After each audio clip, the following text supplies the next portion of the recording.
சரியான நேரத்தில் சரியான கதை. சமீபத்தில் இந்த மேலே ஓடுற அந்த வீடியோ பார்த்துட்டு ஒரு வேளை ஏஐயில் செஞ்சுருப்பாங்க போல் கிளிச் ஆகிக்கிட்டே இருக்குது அப்படின்ட்டு.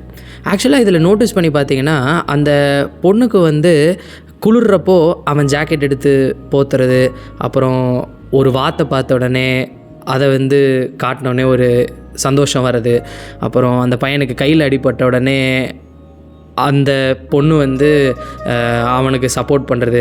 இங்கே எல்லா வாட்டியும் கவனித்து பார்த்தீங்க அப்படின்னா, அவங்க குழந்தையாயிட்டு பெரியவங்களாவாங்க. இங்கே ஆக்சுவலாக நம்ம புரிஞ்சுக்க வேண்டிய விஷயம் என்ன அப்படின்னு பார்த்தீங்கன்னா, அந்த இன்னர் சைல்டை பேரண்டிங் பண்ணுறதுக்கான அந்த ஸ்கோப், அந்த ஸ்பேஸ், அந்த ஃப்ரீடம் இருக்கிறப்போ தான் அந்த ரிலேஷன்ஷிப் ரொம்ப ஸ்ட்ராங்காக இருக்குது. ஒரு ரிலேஷன்ஷிப்னால் என்ன அப்படின்னா, parenting each others inner child. சரியான நேரத்தில் சரியான கதை.